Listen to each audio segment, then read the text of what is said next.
A'udzubillahi minasyaitonirrajim. Bismillahirrahmanirrahim. Alhamdulillahirabbil alamin. Nahmaduhu wa nasta'inuhu wa nastahdihi wa nastaghfiruh wa na'udzubillahi min syururi anfusina wa min sayyiati a'malina. Man yahdihillahu fala mudhillalah wa man yudlilhu fala hadiyalah. Nashhadu an la ilaha illallah wa nashhadu anna Muhammadan abduhu wa rasuluh. Allahumma shalli ala sayidina Muhammad wa ala alihi wa sahbihi ajma'in. Alhamdulillah, bersyukur pada Allah Subhanahu wa taala. Sekali lagi kita pada pagi ini dapat bersama-sama dalam sesi tadabbur harian, insya-Allah. Hari ini insya-Allah kita akan melihat kepada muka surat 288 insya-Allah, iaitu di surah Isra ayat yang ke-59 sehingga ayat yang ke-66. Alhamdulillah, terima kasih yang memberikan feedback gambar dan juga suara. Hari ini insya-Allah kita lihat sambungan daripada apa yang telah diceritakan oleh Allah Subhanahu wa taala sebelum daripada ni, iaitu kalau kita tengok suasana sekarang ialah yang pertamanya kita ulang balik, mungkin kita lihat balik, itu surah Isra ni.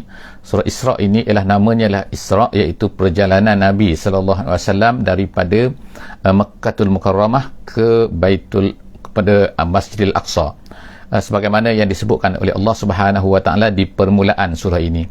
Dan kemudian kita akan tengok bahawa Allah Subhanahu wa taala di dalam surah ini banyak menekankan tentang Al-Quran, dan ulama-ulama telah meneliti bahawa dalam surah ini saja terdapat 11 kali perkataan Quran itu disebutkan, 11 kali.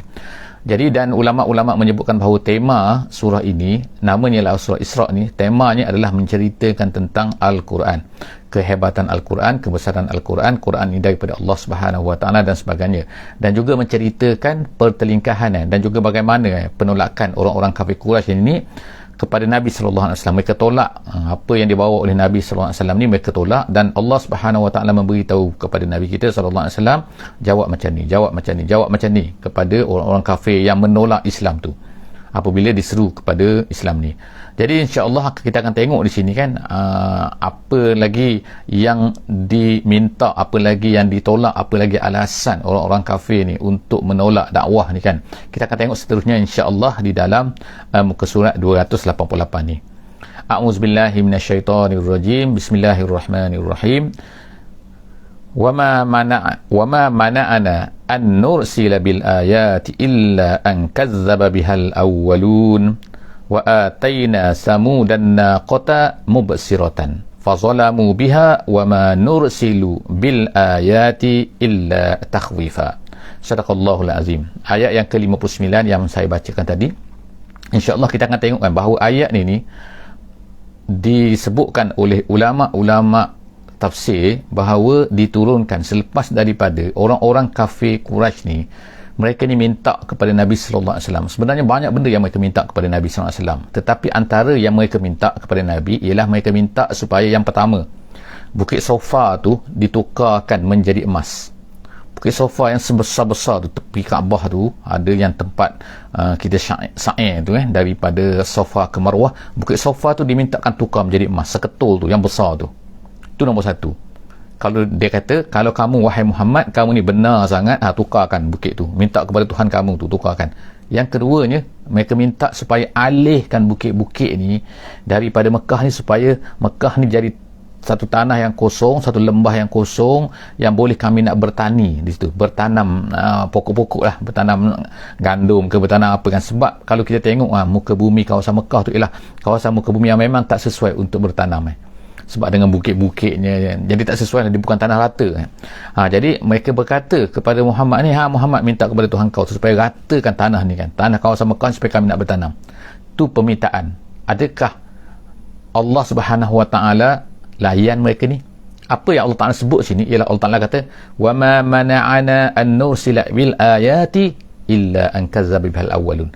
Allah Subhanahu wa taala kalau nak buat boleh, sangat mudah bagi Allah SWT, hanya kun fayakun. Tapi apakah yang Allah Ta'ala sebut sini yang menghalang kami untuk kami jadikan, kami buat apa yang mereka nak tu, apa yang mereka minta tu? Apa dia? Ada, iaitu apa? Allah Ta'ala sebut itu kazzaba bihal awwalun, iaitu orang-orang dulu Allah Ta'ala pun dah beri dah. Seperti mana kaum-kaum terdahulu, mereka minta kepada Nabi-Nabi mereka, tak kiralah Nabi Nuh ke, Nabi Hud ke, Nabi Saleh ke, Nabi Abi apa, mereka minta tapi mereka tak beriman juga sebenarnya. Jadi ni pun samalah, Allah SWT tahu kan kalau mereka ni dilayan pun mereka tak akan beriman juga. Nanti kalau Allah tukarkan emas, nanti mereka akan kata macam ni pula, mereka akan kata macam ni juga. Jadi alasan mereka tu tetap ada. Jadi sebab tu Allah SWT sebut sini, wa ma mana'ana, tidak ada yang menghalang kami untuk kami kirimkan tanda-tanda, iaitu kirimkan apa yang mereka nak tu, beri apa yang mereka nak tu, illa, melainkan adalah kerana orang-orang sebelum daripada ni pun al-awwalun, itu pun sebenarnya mentakzibkan juga, kazzaba biha, menipu, mengatakan bahawa bohong kepada nabi-nabi mereka. Jadi kamu pun sama juga, orang Quraisy pun sama juga kan, kalaulah kerana benda tu mereka nak beriman. Jadi maknanya kita ni sebagaimana kita ni beriman bukan kerana benda-benda ni semua kan, tapi kita beriman kerana kita yakin kepada bahawa Nabi Muhammad SAW adalah seorang Nabi, seorang Rasul dikirimkan oleh Allah SWT, dan apa yang dibawa itu adalah Quran.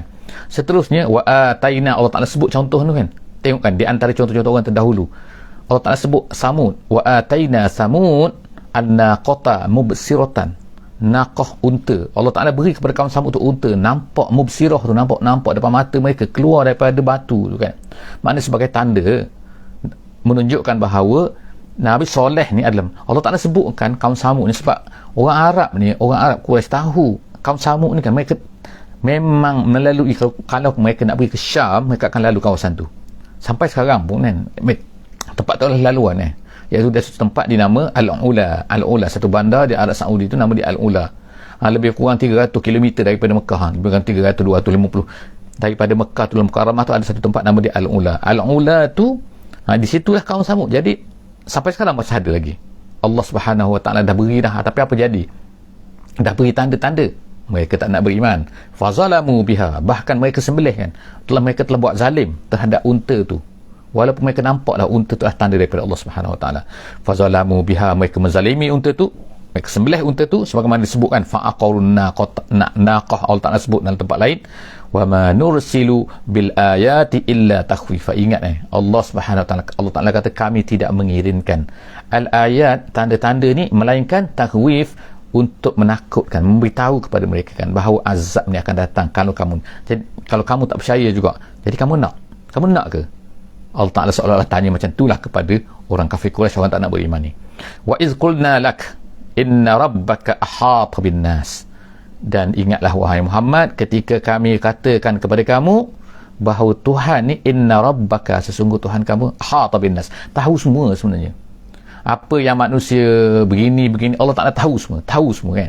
Jadi Allah Ta'ala sebut sini, Allah Ta'ala tahu semua, ahata bin nas, wa ma ja'alna ar-ru'ya allati araynaka illa fitnatan linnas. Dan kemudian Allah Ta'ala sebut sini, dan tidak adalah wa ma ja'alna, tidak ada kami jadikan ar-ru'ya ikut makna yang asalnya ialah mimpi, maknanya iaitu satu benda yang dilihat di dalam tidur. Tetapi maksud ar-ru'ya ni, majoriti ulama mengatakan ar-ru'ya di sini maksudnya ialah tu yang Nabi diperjalankan daripada Makkahul Mukarramah ke Baitul Maqdis tu, iaitu Isra' lah.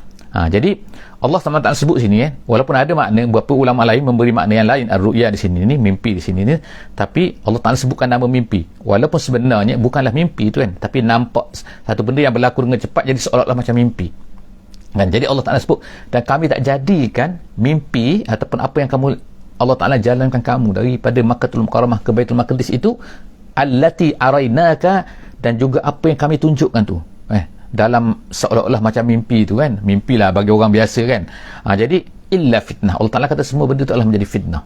Fitnah ni maksudnya cobaan, maksudnya bukan fitnah bahasa Melayu fitnah sini maknanya cobaan kepada linnas, kepada manusia. Kenapa dia kata sebut cobaan sini? Ulama tafsir kata kerana ramai di kalangan orang-orang yang mereka dah Islam lah, tapi mereka boleh murtad balik pada masa itu. Apabila Nabi Muhammad SAW ceritakan bahawa aku telah dibawa oleh Allah SWT berjalan ke Baitul Maqdis, Allah Ta'ala tunjukkan kepada Nabi Muhammad semua kan, tasliah kepada Nabi Muhammad kan, nak terima solat dan sebagainya kan. Ada pula mereka ni pula yang tak percaya dah. Mula-mula percaya kepada Nabi, tiba-tiba betul ke Muhammad ni? Macam-macam. Jadi itulah Allah Ta'ala sebut sini fitnatan linnas, menjadi fitnah. Tapi bagi orang beriman, walaupun apa saja dikatakan, nak percaya. Sebagaimana Abu Bakar kata kalau Muhammad bercakap, kalau Muhammad cerita benda ni, maka mesti sah, mesti betul. Tak kira lah kan bagaimana, sebab apa? Allah Ta'ala tu maha kuasa. Jadi sebab itulah dia kata inna rabbaka ahata bin nas, apa yang berlaku ni Allah Ta'ala tahu semua.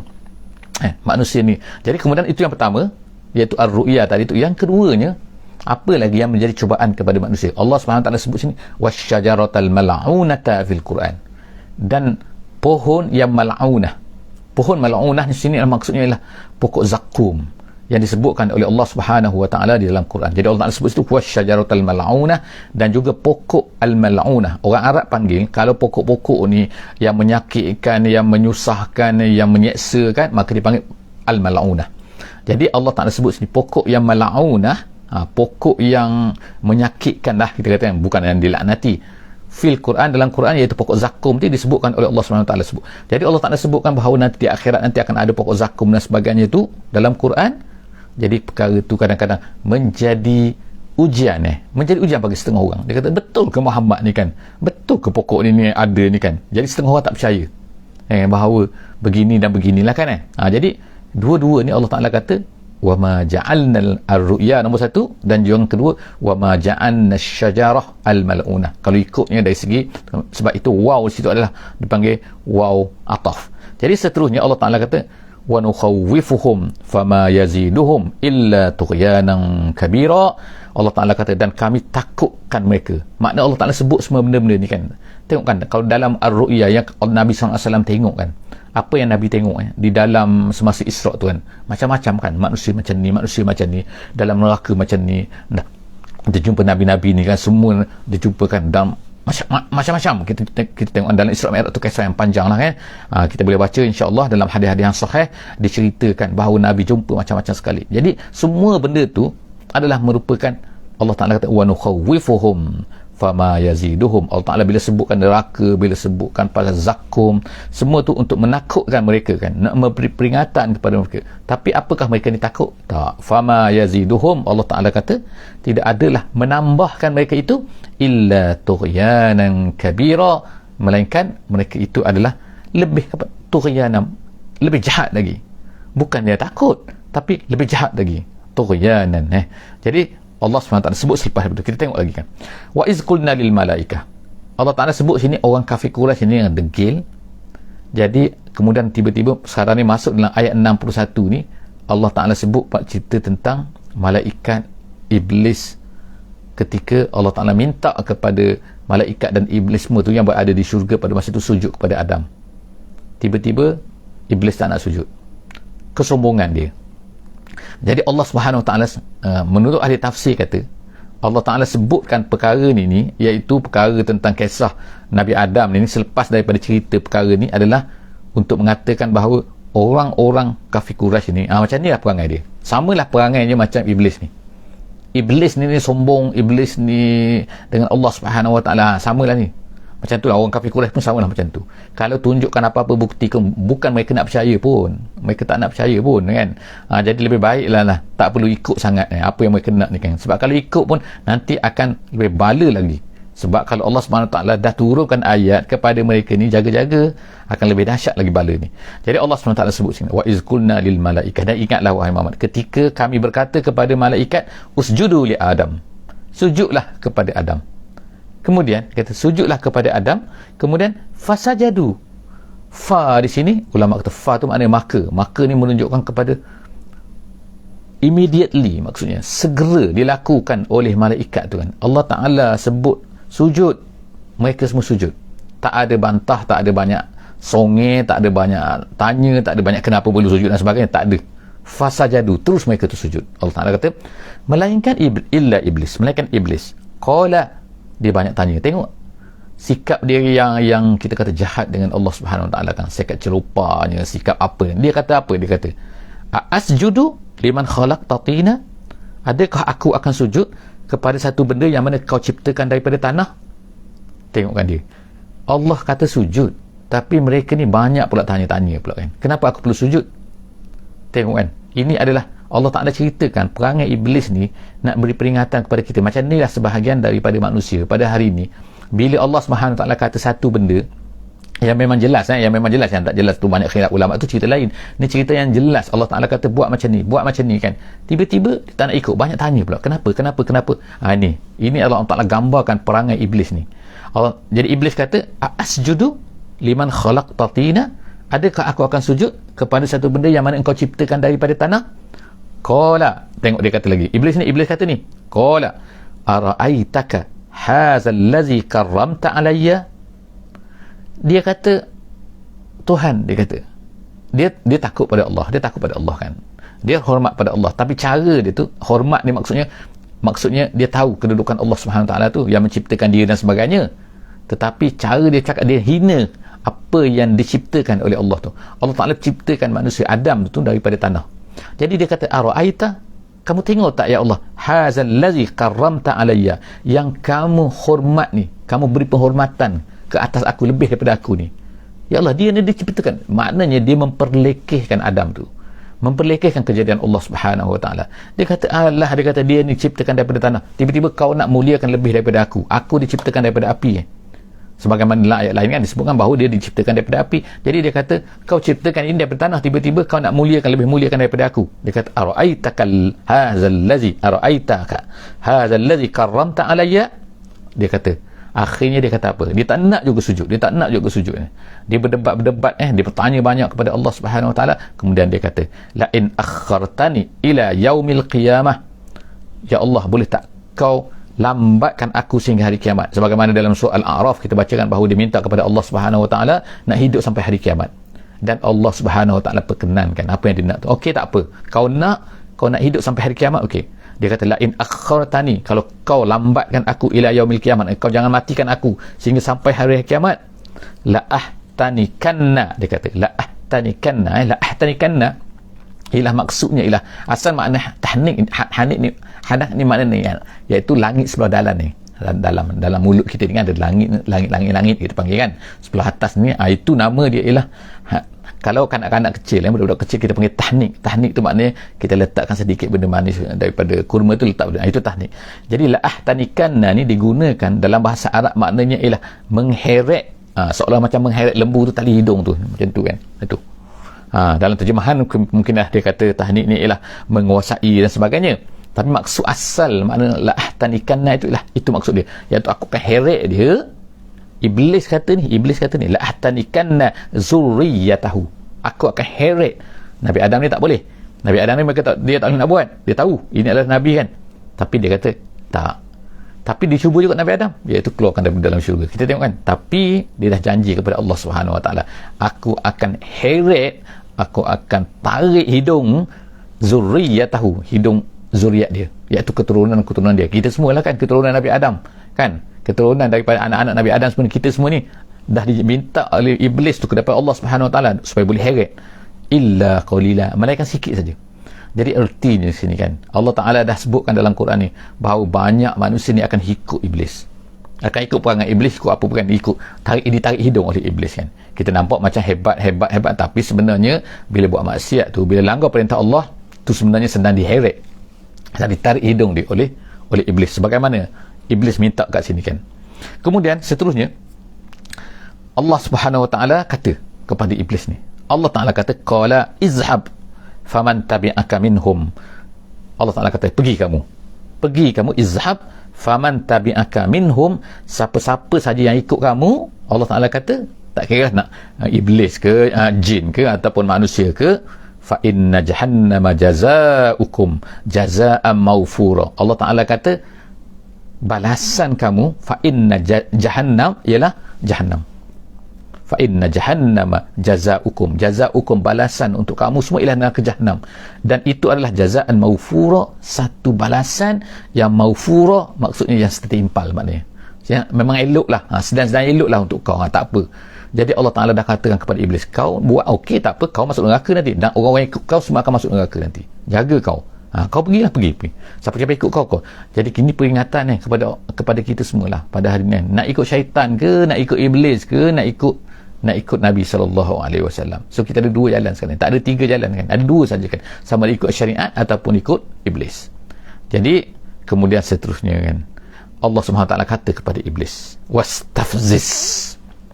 Dia kata, Allah Ta'ala kata wastafziz. Istafziz tu asal maknanya ialah kaki anak lembu yang baru lahir tu kan. Kalau kita tengok kan, anak lembu yang baru lahir tu, dia tercopok jatuh kat bawah tu kan, kemudian dia cuba naik, dia cuba bangun dia cuba berjalan dan kaki dia tu tak betul lagi macam tu kan, tak stabil kan, kita tengok kan. Jadi kaki anak lembu tu macam tu kan, tak kuat tu kan, kalau kita tolak je kaki dia tu, jatuhlah dia. Gitu kan. Jadi Allah SWT sebut itu makna asal makna itu mana. Jadi sebab itulah bila dia kata istafziz ni, maknanya kalau kita katalah dalam bahasa Melayu kadang-kadang dia gunakan itu makna hasud kan. Dalam bahasa Melayu kadang-kadang ada terjemahan dia kata hasud menghasut, tapi maksud istafziz ni ialah goyang-goyangkan kaki tu, goyang-goyangkan kaki nak jatuhkan tu. Jadi sebab itulah kan dalam doa kita minta kepada Allah Subhanahu Wa Taala, kita sebutkan ya Allah sabbit qulubana, nombor satu kan, sabbit aqdamana. Kadang-kadang kita baca sabbit qulubana, ya Allah tetapkanlah hati kami, tetapkanlah aqdam kita, iaitu kaki. Kita sebut perkataan kaki sebab apa? Itu adalah simbolik kepada pegangan kita, iaitu jadi seolah-olahnya Allah Ta'ala sebut sini wastafziz man istata'ta minhum bisautik. Allah Ta'ala katakan kamu goyangkanlah makna hasudlah gitu kan, siapa-siapa yang kamu mampu, minhum daripada anak Adam ni, kamu hasudlah mereka ni bisautik, dengan suara kamu. Tengok dengan sebutkan. Jadi Allah SWT dah beri kebenaran kepada dengan suara. Dengan suara ni ulama-ulama sebut dengan nyanyian ke, dengan cara-cara apa saja media sosial kepada hari ini kan, dengan apa-apa saja yang boleh didengari oleh kita semua. Jadi itu adalah, kalau benda yang tak betul, benda yang jahat itu adalah daripada syaitan, daripada iblis ni. Allah Ta'ala beri kebenaran kepada dengan suara kamu, wajlib alaihim bi khailik, dan Allah Ta'ala kata tariklah mereka ni, kamu nak cuba nak tarik, kata bi khailik dengan kuda, pasukan berkuda, warajilika, dan kemudian dengan warajilika maknanya dengan kaki kamu. Jadi maksudnya di sini kan, iaitu tentera yang berjalan kaki, tentera yang berkuda. Artinya semua jenis ramailah nanti, bukan kamu seorang saja, tapi kamu akan bersama-sama dengan tentera-tentera kamu yang macam-macam jenis. Macam hari inilah kita tengok macam-macam jenis kan, orang yang menjadi pengikut-pengikut iblis ni akan cuba untuk tarik orang lain, hasut orang lain kan, istafziz orang lain kan, dan macam-macam lagi. Kemudian Allah Ta'ala kata wasyarikhum fil amwali wal auladi, dan kemudian tu Allah Ta'ala sebut dan kongsikan dengan mereka harta dan juga anak-anak. Ulama sebut ni harta di sini maksudnya ialah mereka ni akan banyak harta, dan mereka akan gunakan harta, mereka akan gunakan pengikut-pengikut yang ramai.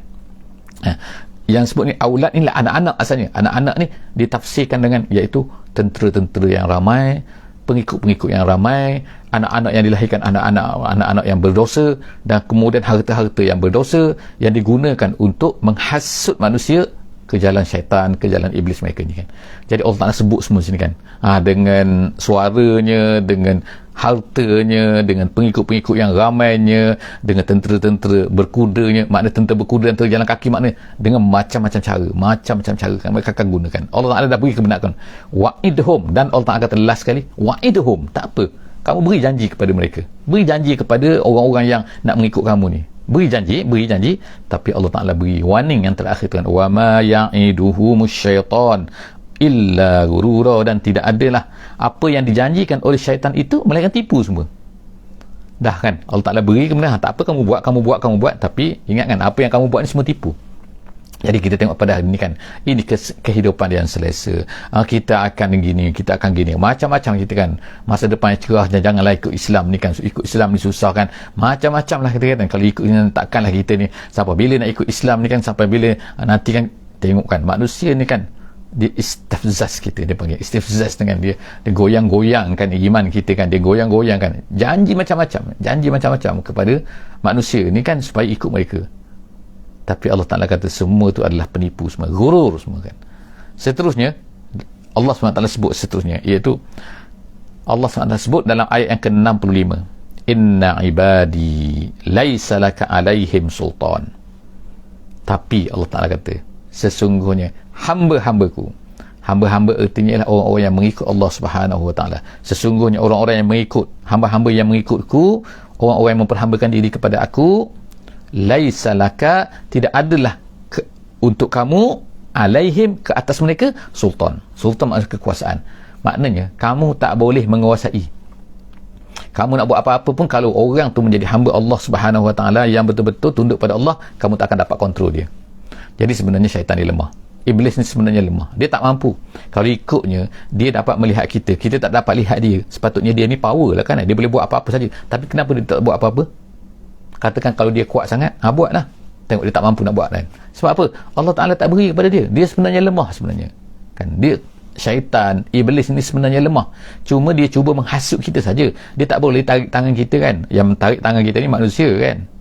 Yang fizikal. Kalau ikutnya syaitan tu, iblis tu, jin tu yang jahat, jin yang jahat lah. Ada jin yang muslim. Jin yang jahat sepatutnya dia boleh tariklah kita. Dia boleh buatlah apa-apa kan untuk mengganggu kita dan sebagainya kan. Tapi mereka tak buat. Kenapa mereka tak buat? Mereka ni lemah sebenarnya kan. Allah SWT kata, kamu tak ada kuasa ke atas mereka kan. Laisa laka alaihim sultan. Tidak ada ke atas untuk kamu ke atas mereka ni sultan, kekuasaan. Kemudian wakafa birabbika wakila. Allah Ta'ala kata, dan cukuplah dengan Tuhan kamu sebagai wakil penjaga kan. Maknanya kita ni ada Allah Subhanahu Wa Ta'ala. Sebab itulah sahabat-sahabat ni bila baca Quran ni kan, mereka ni bersemangat, mereka ni faham, mereka dapat rasa benda-benda semua kan. Jadi tak takut lah. Memanglah mereka ni ada macam-macam mereka akan gunakan tadi kan, suaranya, nyanyiannya, suara yang teruk, suara yang tak betul semua kan, macam-macam lagi kan. Kalau suara kan sekarang kita kata apalah kan, dengan media masanya, dengan media sosialnya, dengan internetnya kan, macam-macam. Mereka power, mereka berkuasa benda-benda semua kan. Mereka gunakan benda tu semua kan. Allah Ta'ala dah sebut dah, iblis akan guna benda-benda semua kan. Tapi adakah mereka berkuasa? Allah Ta'ala kata tak. Mereka tak akan dapat kuasa. Tak akan dapat menguasai hamba-hambaku. Walaupun kena bunuh kan. Walaupun kena bunuh pun Islam akan tetap juga kan, walaupun kena seorang muslim tu kan. Jadi Allah Ta'ala kata seterusnya Rabbukum, seterusnya ayat yang terakhir pada hari ini, ayat yang ke-66. Allah Ta'ala kata Rabbukum allazi yuzji, Tuhan kamu allazi yuzji itu maknanya ialah tolak. Yuzji itu asal maknanya ialah kalau satu benda itu dia tak bergerak, lalu kita tolak dia sehingga dia bergerak, itu maknanya yuzji. Jadi Allah Ta'ala sebut sini kan Rabbukum allazi yuzji. Allah Ta'ala nak tunjukkan kekuasaan dia. Kapal Allah Ta'ala al-fulka tu maknanya kapal kapal tu boleh bergerak. Kapal tu tak boleh bergerak kan. Kapal tu bergerak dengan apa sekarang? Bergerak dengan kipas, bergerak dengan angin, bergerak dengan macam-macam lah kan. Ditarik oleh kapal kecil, kapal-kapal lain kan. Jadi maknanya tu kita kata kapal tu bergerak. Jadi kata, tapi sebenarnya yang menggerak kapal tu siapa? Allah Ta'ala sebut sini kan Rabbukum allazi yuzji lakumul fulka. Sebenarnya yang menolak kapal-kapal tu kan, sekarang ni kalau tak ada kapal kan, habis kan. Kita tengok baru ni kan, di terusan Suez satu kapal yang tersekat tu kan, menyebabkan harga barang jadi naik kan. Jadi stok banyak benda tak boleh tertransfer daripada negara ni ke negara ni kan. Sebab apa? Bila kapal tak boleh berjalan. Jadi bayangkan kalau kapal tak boleh berjalan semua kan, macam mana manusia nak hantar barang? Guna kapal terbang. Kapal terbang pun kapal juga, Allah Ta'ala tak naik kan. Jadi kan mereka tak naik, jatuh kan. Di China baru jatuh kan kemarin kan. Jadi maknanya ialah kita tengok kan, Allah Ta'ala menjalankan. Ingat kan, Allah Ta'ala menjalankan Rabbukum allazi yuzji lakumul fulka fil bahri, di lautan, litabtaru min fadlihi, untuk dapat kamu cari kurniaan daripada Allah Subhanahu Wa Ta'ala. Innahu kana bikum rahima. Allah Ta'ala tu sayang kepada kamu. Inna rabbakum, innahu, Allah Ta'ala kata innahu, sesungguhnya dia Allah tu, kana bikum, dengan kamu ni, terhadap kamu ini, rahimah, sangat-sangat sayang, sehingga Allah Ta'ala beri semua. Walaupun kadang-kadang orang kafir, sebab apa? Allah Ta'ala sayang kepada hamba-hambanya kan, kepada manusia ni kan. Tapi manusia yang tidak mahu tunduk kepada Allah Subhanahu Wa Ta'ala, tak mahu tunduk kepada kuasa Allah Subhanahu Wa Ta'ala. Jadi itulah, setakat itulah saja. InsyaAllah kita akan tengok dulu, kita akan tengok apakah seterusnya dalam muka surat 289 surah Isra. InsyaAllah akan datang, kita akan sama. So jangan lupa insyaAllah untuk share, untuk sama-sama insyaAllah berikan kepada kawan-kawan link kita. InsyaAllah letakkan di Facebook masing-masing, letakkan di WhatsApp masing-masing, letakkan di Telegram masing-masing kan, link kita ni kan, supaya semua orang dapat insyaAllah manfaat. InsyaAllah siapa-siapa yang nak tengok di YouTube pun insyaAllah boleh tengok di YouTube insyaAllah. Aku qouli hadza wa astaghfirullahalazim li wa lakum. Bismillahirrahmanirrahim. Wal 'asri innal insana lafi khusr illa allazina amanu wa amilus solihat wa tawasaw bil haqqi wa tawasaw bis sabr. Assalamualaikum warahmatullahi wabarakatuh.